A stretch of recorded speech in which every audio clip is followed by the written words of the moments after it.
Hey everyone, I'm Corey. And I'm Sam. Welcome to Hunter Education 101. Today we're going to start with the basics and get right into Tab K.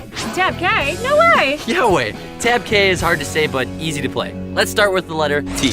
T stands for treat every firearm as if it were loaded. Safe thinking. A, always point the muzzle in a safe direction. That would be away from yourself and anyone around you. Right again. Then there's B, always be certain of your target and what's behind it.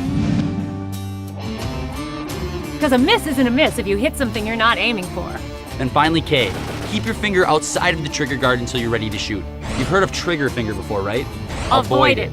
So that's Tab K, your first and most important lesson for hunting safely in Wisconsin. Now, let's get to know a few firearms. There are a few different types of rifles and shotguns, but all of them have three basic components. Ever hear the phrase lock, stock, and barrel? Well, all firearms have a stock. A lock, or action as we call it. This part of your firearm is where the ammo loads, unloads, fires, and ejects the cartridge or shotgun shell. And of course, a barrel. The stock and barrel are pretty self-explanatory, so let's talk about the action. There are a few types of actions out there. The bolt, lever, pump, semi-automatic, and brake or hinge action.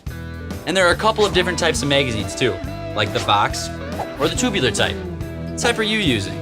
All these firearms have one important thing in common. They all have safeties. It's called a safety for a good reason. The gun will not fire if the safety is on. The safety prevents any accidental firing. That said, the safety is a mechanical feature, and although it's unlikely, it can fail. So always check it. Keep your finger outside of the trigger guard. Having the safety off is probably the most common cause of firearm injuries. You will always be able to find it with either your thumb or index finger of your shooting hand. Finally, let's identify what type of firearm you'll be using. Is it a rifle or a shotgun?